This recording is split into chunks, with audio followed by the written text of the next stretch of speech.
কি ভয়ঙ্কর 5টি হাদিস! শুনলে কলিজা কেঁপে ওঠে, শুনলে কলিজার রোমগুলো দাঁড়িয়ে যায়, শুনলে কান্না থামানো সম্ভব নয়। হে মালিক, হাদিসগুলো আমাকে, আপনাকে, সবাইকে, তামাম পৃথিবীর মানুষকে পালন করবার তৌফিক দান করিয়েন।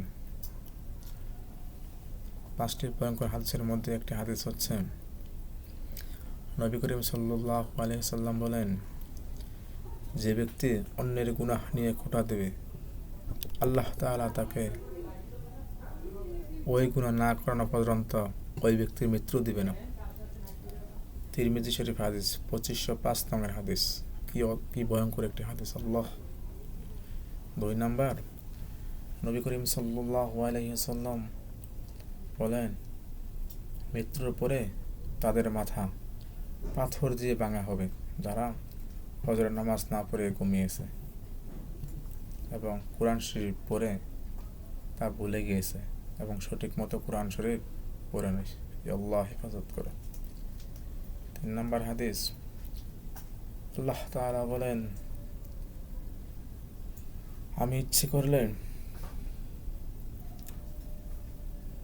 তামাম পৃথিবীর লোককে হেদায়েত দান করতে পারতাম,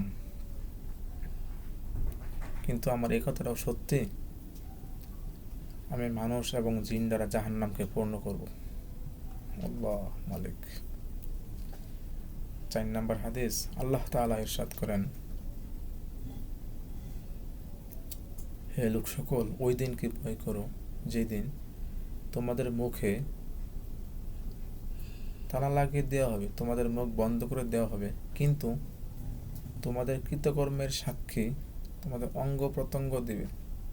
হাত, পা, চোখ, কান, নাক, জিহ্বা, তোমার ত্বক, তোমার অঙ্গ প্রত্যঙ্গগুলো তোমার বিপক্ষে সাক্ষী দিবে। 5 নম্বর হাদিস, নবী করিম সাল্লাল্লাহু আলাইহি ওয়াসাল্লাম বলেন, যদি কোনো ব্যক্তি কোনো জালিমকে সাপোর্ট করে তার শক্তি বৃদ্ধির জন্য তার সঙ্গে চলে, অথচ সে জানে ওই ব্যক্তির জালিম, তাও তাকে হেল্প করে তার সাথে চলে, তবে সে মুসলমান থেকে খারিজ হয়ে গেল। কি ভয়ঙ্কর হাদিস! হে মালিক, আমাদেরকে মাফ করুন।